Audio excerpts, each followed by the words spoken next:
Questions मैंने आपको कल भी करवाए थे। मेरी वीडियोस बहुत चल रही हैं एपी की, जो क्लास 10th की एपी अर्थमेटिक प्रोग्रेशन की वीडियोस हैं वो मैंने स्टार्टिंग से बनाई है। आरडी की क्वेश्चंस भी उसमें मैंने डाले हैं, कुछ एनसीईआरटी के क्वेश्चंस भी डाले हैं और आज भी कुछ एनसीईआरटी और आरडी मिक्स क्वेश्चंस मैं आपको करा रही हूँ, तो आप मेरे साथ कंटिन्यू बने रहिएगा। ठीक है, क्वेश्चन को स्टार्ट करते हैं। सबसे पहला क्वेश्चन है the sum of the fourth term and eighth term. तो फोर्थ टर्म और एट्थ टर्म का मीन्स क्या हुआ, nth टर्म बोल रहा है वो आपसे। तो सॉल्यूशन 1 देखते हैं, आपके सामने 3 क्वेश्चंस मैंने लिख रखे हैं, तीनों क्वेश्चंस के सॉल्यूशन मैं आपको बताऊंगी। तो चलिए, फोर्थ टर्म मीन्स हो गया आपका ए4 फोर्थ टर्म और एट्थ टर्म आपको कितनी दी हुई है, उनका जो सम है वो कितना दिया हुआ है, 24 दिया हुआ है। तो a4 प्लस a8 ये कितना दिया हुआ है आपको, 24। अगर मैं इसको a4 में लिखूंगी तो क्या लिखते हैं, a प्लस 3d। इसका डायरेक्ट मेथड मैंने आपको बताया था, नहीं अगर आपने मेरा सुना, मेरी लास्ट वीडियोस अगर आपने नहीं देखे तो एक बार प्लीज मेरी लास्ट वीडियोस आप लोग देख लीजिएगा। ठीक है, तो a4 क्या मतलब हो गया, क्योंकि nth टर्म का हमारा फॉर्मूला होता है, an का फॉर्मूला होता है a plus n-1 into D. तो जब n-1 करेंगे तो 4-1 कितना आ जाएगा, 3 आ जाएगा। तो इसलिए मैंने इनको डायरेक्ट क्वेश्चंस करने आपको शुरुआत में ही बताए थे।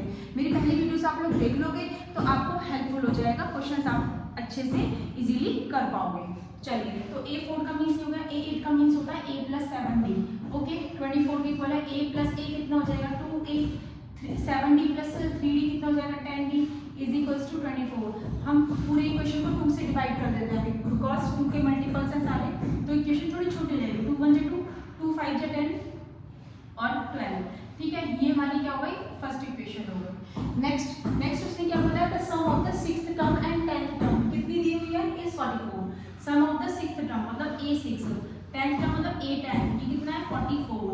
चलिए, a6 को हम क्या लिख सकते हैं, a प्लस 5d। a10 को क्या लिख सकते हैं, a plus 9d is equals to 44। a plus 8 again 2a, 9 और 5 कितना हो जाएगा, 14d इज इक्वल्स टू 44। 2 से फिर डिवाइड कर सकते हैं बिकॉज पूरी इक्वेशन 2 के मल्टीपल में आ रही है। तो a प्लस कितना हो जाएगा, 7d is equals to 22। Next equation, second equation. चलिए, फिर उसने क्या बोला है, फर्स्ट 3 टर्म बताना है, that means a1 a2 a3 आपको फाइंड आउट करना है। ओके, फर्स्ट और सेकंड इक्वेशन है लीनियर इक्वेशन मैंने आपको करवाया था चैप्टर 3, उसमें एलिमिनेशन और सब्स्टिट्यूशन मेथड मैंने आपको सिखाए थे। तो अब हमें मुझे a और यहाँ पर a है, तो एलिमिनेशन मुझे इजी दिख रहा है, तो इसलिए मैं एलिमिनेशन मेथड लगाऊंगी। तो क्या है, a plus 5d is equals to 12 है, फर्स्ट इक्वेशन है। नेक्स्ट है a plus 7d is equals to 22। देखिए, साइन चेंज करेंगे, सब साइन चेंज करेंगे, a से a कट आउट हो गया। 5 minus 7d that means minus का 2d और 12 माइनस 22 कितना बैठेगा बच्चों, माइनस का 10। तो d की वैल्यू कितनी आ जाएगी, 5 आ गई। 2 5 या 10 होता है, d की वैल्यू 5 आ गई। d की वैल्यू 5 जो है मैं यहाँ रख दूँ, 5 5 जा 25 रख सकते हैं। 5 की d की वैल्यू 5 5 5 या 25 माइनस में जाएगा तो 12 में से 25 को सब्ट्रैक्ट कर देते हैं। ठीक है, तो ये जाएगा 12 माइनस 25, तो कितना बैठेगा, हम यहाँ लिख देती हूँ पुट इन 1, हमने फर्स्ट में पुट करा है। 12 माइनस 25 बच्चों कितना बैठेगा, माइनस का बैठेगा। ठीक है, 8 और 5 13 बैठा, a की वैल्यू माइनस 30। क्या बोला था उसने, a1 a2 a3 बताना है, a1 a2 a3 शुरू की 3 टर्म बतानी। जो a1 होता है वो क्या होता है, a होता है, तो a क्या है, माइनस 13। a2 क्या होता है बच्चों, a प्लस d। a3 होता है a प्लस 2d। ठीक है, या फिर एक डायरेक्ट मेथड मैंने और बताया था कि मान लिया आपका a है, तो a में आप d प्लस करते चले जाइए, सेकंड टर्म आ जाएगी। तो माइनस 13 में 5 को प्लस कर दीजिए, कितना बैठेगा, माइनस का 8। माइनस के 8 में फिर से 5 प्लस कर दीजिए, d प्लस कर दीजिए, माइनस का 8 प्लस का d प्लस का 5 कितना हो जाएगा, माइनस का 3। तो शुरू की जो 3 टर्म्स थी वो आपकी क्या आ गई, ये आ गई, minus 30 minus 8 minus 3। I hope आपको ये क्वेश्चन समझ में आया होगा।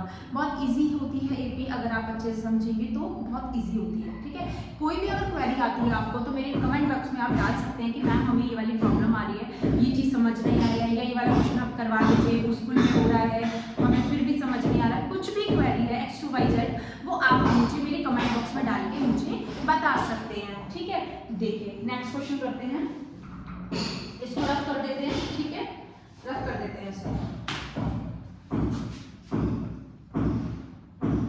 नेक्स्ट क्वेश्चन देखते हैं, सॉल्यूशन 2 देखो आपके पास। सॉल्यूशन 2 में क्या बता रहा है वो देखिए। सॉल्यूशन 2 क्या है, टैक्सी फेयर है। ओके, चलिए, taxi fare after each kilometre the fair is ₹15 additional kilometre.